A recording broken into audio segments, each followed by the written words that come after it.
It's a bit irrelevant these days, but maybe someone would like to see a Bridgeport flow development. Back in the old days, a Bridgeport was just a slot cut in the plate at 90 degrees to the face. You could just plunge an end mill with a mill and then just use a rotary table to do the arc. But then Racing Beat released their catalogue in the early 80s and it showed their Bridgeport at an angle, so I just copied them. But then years of flow bench testing on piston engines made me question whether the shape was correct. Basically, air doesn't like sharp corners, so is this correct? Or is there something better? The first test is a standard 12A turbo secondary port with a Bridgeport cut at 90 degrees and a standard housing overlapping the port. This is a standard 12A turbo secondary port, and this is that first test. The next 5 tests were chamfers on the housing, and they went in 2mm steps, so it's 2mm, 4mm, 6mm, 8mm and 10mm. The yellow is a 2mm chamfer, and the others above are in successive order, 4, 6, 8 and 10. The 6th test was extending the Bridgeport and chamfer up higher. And it's this light blue line here.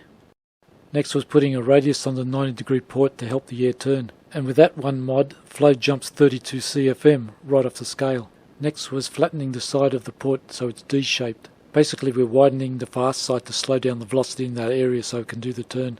The first test was sharpening the bottom corner, and then the second test was combining both of them bottom and top.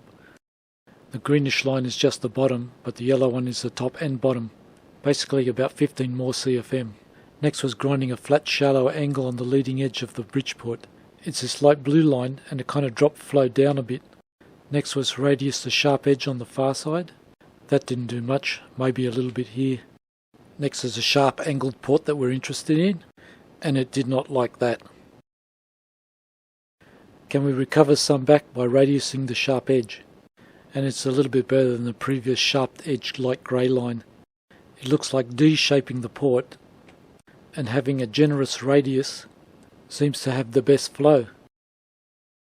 Like I said, this is pretty redundant these days, but at least it's interesting.